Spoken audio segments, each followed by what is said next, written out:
What's up guys, NepentheZ here and welcome back to another episode of the best team in FIFA. Of course, this is episode number 1 for FIFA 16, and if you're thinking, my god, you sound like shit, that's because I feel like shit, and I look like shit, and I sound like shit. But if we could drop a thumbs up on the video anyway, that would be absolutely awesome. Now, the best team in FIFA is a series where basically I take teams that either you guys love or that I love and do a review on the team and see if it is eligible to basically be considered the best team in FIFA. Today I've got a team that is based heavily around my favourite team in FIFA 15. There's a few changes that I've made based on the gameplay styles and differences within FIFA 15.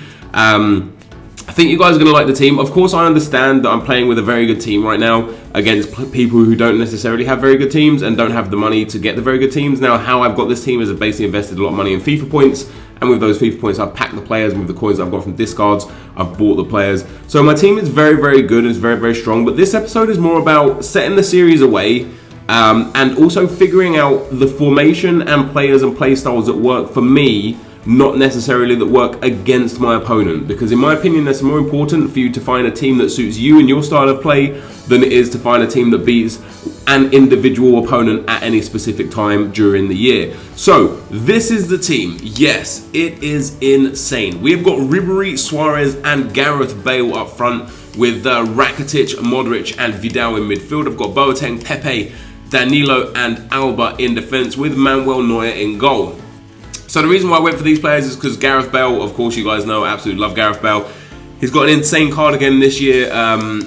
Ribery, the 5-star skills, the skills are back, man. I know maybe not the body feint and maybe not the few of the skills that were good in FIFA 15, but skills are back. You'll see throughout the year as the game develops that people just...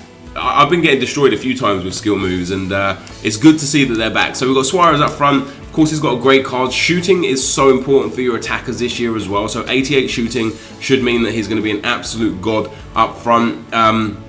It's very difficult to score this year inside the box. Outside the box is very easy to score. Long shots, across the body shots and near post driven shots are going to be very, very good. Free kicks are very easy and volleys are still very, very strong. So I've got like an attacking line up there that can shoot, can skill and have the ability to head the ball as well. In midfield I've gone for Rakitic, Modric and Vidal there. I've gone for Vidal for his defensive qualities, and I've gone for Modric because I just love the guy. I thought he was fantastic in FIFA 15. I thought he's got a very, very well-rounded card, and that carries over in this game as well. His good dribbling, his good passing, his good pace and shooting.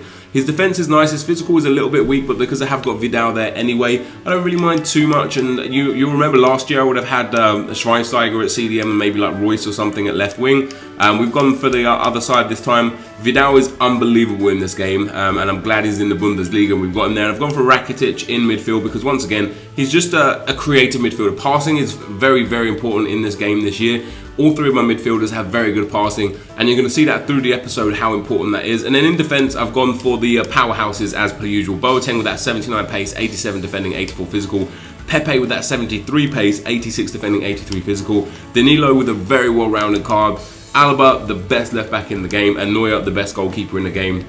This is the team we've gone for. So for the instructions, guys, this is what I set up in the instructions. You want to get your left backs to go for stay back while attacking. You want to go for your right back to go stay back while attacking. You want to leave the rest of that the same. You want to go for your two midfielders now. Get Vidal to stay back while attacking because he's the defensive minded, and I want to go for him aggressive interceptions. Now interceptions are so crazy good in this game that if you don't put too many because you'll get high pressure and you end up getting caught out. But you want to put a few players on aggressive interceptions to try and really win the ball back in the midfield and defensive areas, and Vidal for me is one of those. Modric stays on balanced attack because he's not the greatest CDM anyway, so I don't mind him going forward, and Rakitic of course I want to go forward. Then for the wingers, we want to go to cut inside and get in behind, just like in FIFA 15. It's exactly the same, and for Bale as well, we want to go cut inside and get in behind. So that is the team and the instructions, guys. Let's get into the gameplay.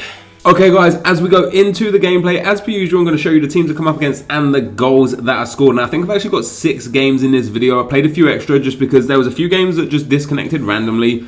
There's actually quite a few problems within FIFA right now. It is still the early access, and I think there might be like some kind of server overload, or I don't really know what, but every now and then, I'd say probably 1 out of every 2 or 3 games, one of the games, whether it's me or my opponent, it just disconnects randomly for no reason. So I added a few extra games in just to try the team a bit more. Now, of course, I did explain this at the start of the video. I'll explain this again now. I am coming up against teams that aren't necessarily close to as good as mine. A few teams are actually really good. a few teams with really bad bronze starter pack teams, like the one that you see on the screen now, because I'm coming up against players that have just got the early access. Maybe this is their first game. I actually played a few Division 10 games and a few Cup games for the simple fact that I was trying to figure out which one will give me the most difficult opponent, because this is for the best team in FIFA. This is me trying to experience how the team plays, but also how the game plays and against my opponents. So we'll use this, the best team in FIFA, as a way to figure out, probably for the first sort of 5 to 10 episodes, as a way to figure out whether the formation and the players are good for us rather than whether they're good for against our opponent. Because you might find that you've got a team that you absolutely love and you still lose a couple of games with it, but the team plays really well and it just needs to be tweaked here or there. And I found that with this team. This team was obviously unbelievable. It's got some crazy good players in it. What I was surprised at was the fact that Ribery and Bale scored a lot of goals. Suarez, I think, only gets 2 goals in all 6 games, and in fact, I played a lot more games off camera and off stream and stuff with him. He scored for me 4 goals in 15 games with just like 2 assists. He really doesn't get involved. It's probably the formation. I'm not going to go and say it's Suarez because his card is ridiculous. He's got 4-star, 4-star. You know, he's a lot of fun to use. And in last year's game, for me, he was one of the most clinical finishers. In this year's game, it doesn't seem to be so. I've been playing with a different formation with Benzema up front, and Benzema bangs him in as a solo striker, and Suarez doesn't get close. So it's either his work rates or perhaps the specific formation. I played... This is the 4-3-3-3, which is a fantastic formation. I played the 4-3-2-1 with Benzema at striker, and Benzema does a really good job. So maybe it's the slight change in formation. Maybe it's the slight change in work rates between the 2 strikers. But Suarez was really disappointing. But Bale and Ribery really carried this team. And in the midfield as well, Modric is unbelievable. Now, I know a lot of you guys are struggling with FIFA this year so far from what you guys have played and what you guys have seen, but I want to explain to you a little bit just on how to improve yourself as a player. Now, first things first is you get time on the ball. You can take your time. Don't be scared to have an extra touch and wait for the passes to come. If you start rushing the passes, you're going to end up increasing the speed of the ball. You're going to end up losing the game. You're going to lose the ball. You're going to lose the game. Keeping hold of possession is vital, and learning how the passing works is vital. Don't forget, a lot of people don't know this. Using the right bumper when passing does the hard pass or the quick pass or whatever it's called. It's really vital. For example, if you've got the ball in the midfield and you've got your striker in amongst a few defenders and you know a regular pass just isn't going to get to him, if you use RB when you pass it into him, it's going to fizz it into him, so he's going to be able to touch the ball. Now, if you've got a bronze striker, he probably wouldn't be able to control that. But if you've got a really good striker with good control or good passing abilities, they're going to be able to control that no problem, and then you get options to go in again. Now, a few other things that are going to be very vital for you as well, and as you see this goal here with Modric, shooting across the keeper is OP as fuck. Make sure you get your shots across the keeper, especially from outside the box. Inside the box, near post is OP still, and you can go across the keeper. Chipping is still quite a good way to score, and cutback seems to be back this year again. But if you can't get into the box, if you're struggling to create chances inside the box, then those cross the keeper shots are just dumb. Look at that from Danilo. What a great goal that is. Cross the body of the keeper, over the keeper, loops in the top corner, and that is a fantastic goal. And that honestly is how I scored the majority of my goals. If it wasn't a near post shot like you just saw there with Bale, then it was a cross the body shot. Headers are back, headers are pretty good. Chip shots are pretty good. Volleys are very, very good. It's a shame that you never get into a position where you can actually volley the ball, or rarely get into a position where you can volley the ball. As you can see there, another near post shot with Bale. Is just because of the way the game is. But you'll see one of the last goals that I scored will be a volley from Ribery that is an absolute worldie.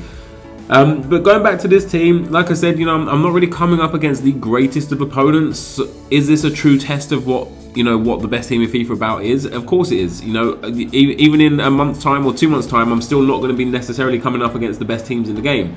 I could quite easily be coming up against trash teams even in 6 months' time. You know, there's no guarantee you're always going to come up against a good team. And right now, there's no point trying to work my way up the divisions because there's nobody up the divisions. It's not like if I get to Division 1, I'm going to be playing harder opponents. It's just not the way it goes. So in terms of the formation, I like the formation a lot. The ability to utilize the midfield is good. As I said before, passing is so vital in this game this year that having 5 men in midfield, which is essentially what I've got here, is so important. So I've obviously got the 3 centre midfielders, and having Bale and Ribery act as wingers instead of forwards is really, really important. I think formations like the 4-5-1 and the 3-5-2 will be very, very good this year, as you see me score yet another cross-body shot. Now, this is the goal I was talking about with Ribery. Look at that, bang, on the volley, across the keeper. Absolutely stunning goal. The 4-3-3-3 is good. I tried the 4-1-2-1-2. I wasn't overly impressed with it. It seems like a nice formation, but I personally think having 5 midfielders in the team is going to be what's really important this year. So 3-5-2 I think is going to make a huge comeback. The 4-5-1 I think is going to be good. The 4-2-3-1 I think is going to be good. And then anything like the 4-3-3 or the 4-3-2-1, I think they're just going to be good. Having 3 central midfielders because of how important the passing and the movement is this year, I think that's going to be really, really important. So this is probably the best team we came up against in the game there against a guy called Wubba Dub, I do believe his name was. And he makes a catastrophic mistake here. You see how he just hangs onto the ball for a bit too long, makes the wrong choice of pass, and the choice of pass here this year is very, very important. And once again, when you get into the box, guys, you want to be going near post. Every goal you see me score from inside the box is near post. Every goal you see me score from outside the box is across keeper far post. Keep that in mind, guys, when you are playing this game. It will help you out massively. As you see there, I scored 7 goals in the 6 games with Bale, got 4 in 13 with Suarez, and 4 in 6 with Ribery. This is the end of the video though, guys, so if you did enjoy this, be sure to leave a like, rating, comment, and subscribe to my channel if you haven't already. But for now, guys, I'm out. Peace!